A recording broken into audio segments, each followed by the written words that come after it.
So first of all, it was really interesting to understand why they would have done that.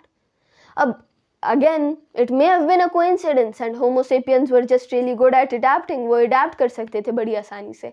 But फिर बात आती है that may it be कि मुख्तलिफ और जो species थी, Homo sapiens were afraid of them. अब यहाँ पर आता है the two things that I wanted to speak about. First of all, why did Homo sapiens hide in the first place? उन्हें किस तरह पता चला that they have to hide? Because by the harsh temperatures and by the harsh weather, it would have been very unlikely कि उनके पास पहले से अगर इस तरह के hiding areas या hiding spots ना होते, they would have not been able to survive long enough to find shelter or to find any kind of place to live. So may it be that they are really great at adapting, or maybe there is one of two things. Have you guys ever heard of uncanny valley?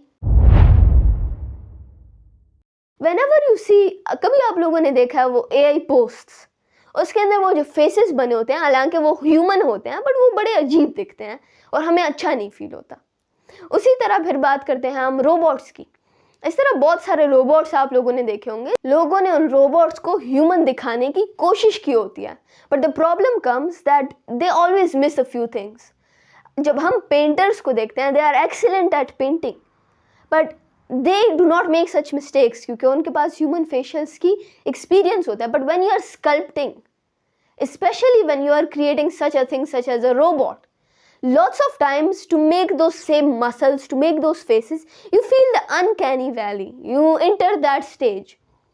There is a stage of not looking human, there is a stage of looking very human, and then there is a stage of uncanny valley. जब एक बंदा non human दिखता है and जब एक बंदा human दिखता है, now you can search up Neanderthal images, they look very much human but they are not human like looking. वो ह्यूमन की तरह नहीं दिखते. their cheekbones were different, their different eyebrow shapes, their development in the facial areas was way different, so they weren't exactly human like. So they aren't in the uncanny valley and they aren't human like. पर humans और जो painters बनाते हैं, that is very human, but these robots have this uncanny feeling to them. और कभी कभी आप लोगों ने feel किया होगा that uneasiness.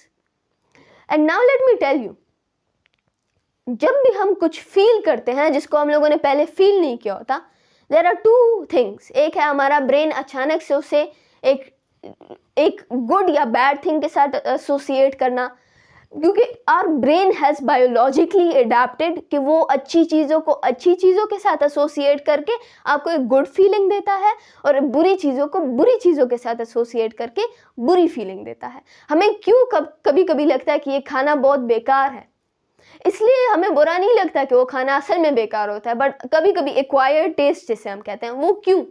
हमारा ब्रेन आदी होता है to process such foods as poison.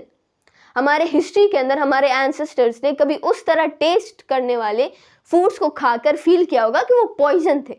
So for that same reason they must have been like our current जो ह्यूमंस है वो कहते हैं कि ये खाना अच्छा नहीं है, बट जब वो दोबारा उस खाने को खाते हैं उनका ब्रेन प्रोसेस कर लेता है कि इट्स नॉट पॉइजन, और वो जो बुरे एट्रीब्यूट्स हैं उसे पीछे रखकर अच्छे एट्रीब्यूट्स के निकाल कर it starts testing good. So acquired taste is something that happens in a life time. तो अब यहाँ पर भी ब्रेन का सेम ही आइडिया आता है कि ब्यूटिफुल और नॉट ब्यूटिफुल. जब हम एक शेर को देखते हैं तो कुछ लोगों को लगता है it's amazing looking, it's majestic. कुछ लोगों को लगता है कि it looks very much scary, और दोनों ओपिनियन सेम होते हैं. लाइक मैं खुद कहूँगा कि मुझे वो मजेस्टिक और अमेजिंग भी लगते हैं, बट वो मुझे बहुत स्कैरी भी लगते हैं. तो पॉइंट क्या आता है, हमारा ब्रेन नेचुरली और बायोलॉजिकली इस चीज़ों को अंडरस्टैंड करता है कि क्या चीज़ें खौफनाक है. कभी आपने नीचे एक बहुत लंबी खाई को देखा है, एक लंबी हाइट को, वो एक अचानक से दिल के अंदर एक खौफ सा आने लगता है, एक uneasiness, and this is not for people with the phobia of Heights. एक आम इंसान, जब आप एक वेल के अंदर, जिसको हम कुआं कहते हैं, जब आप एक कुएं के अंदर देखते हैं तो कभी आपको अजीब सा फील होता है. कभी आपको इस तरह लगता है कि वो कुआं आपको अपनी तरफ खींच रहा है, या कभी आपको इस तरह लगता है कि आप उस कुएं से खुद को दूर कर रहे हैं ताकि वो खींच ना ले. हालांकि वो आपको खींच नहीं रहा, वो कुछ नहीं कर रहा है इस तरह, बट वो एक अजीब सा एक जो फीलिंग आती है और ये बहुत ही ज़्यादा स्पेसिफिक है मेरे एक्सपीरियंस के साथ। जितने भी पाकिस्तानी मैंने देखे, I have not have any experience with anybody from abroad, but they had the same feeling about Heights. Even the people जो कि जिनके पास हाइट्स की फोबिया नहीं थी, they say that heights just makes them feel a little uneasy.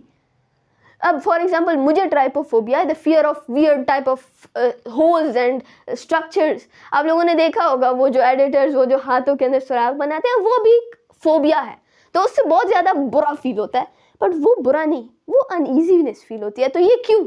हमारे ancestors में से बहुत सारे होंगे जिन्होंने कभी ना कभी गिरे होंगे, वो सरवाइव किए होंगे, तो उनका जो एक्सपीरियंस था बायोलॉजिकली हमारे अंदर इंस्टिल हो गया कि हाइट्स आर डेंजरस। कभी आप लोगों ने ख्वाब के अंदर देखा है कि आप गिर रहे हैं, तो अचानक से आप उठते हैं तो आप इस तरह किस्म के उठ जाते हैं, you jerk, you move like this. So ये जो मूवमेंट है ये क्यों होती है? It's a process in your brain.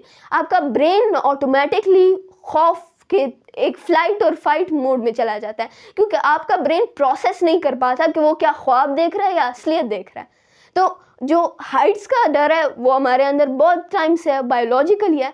तो फिर प्रॉब्लम आती है कि एक अनईजीनेस जो है, it's not fear, it's uneasiness. Uneasiness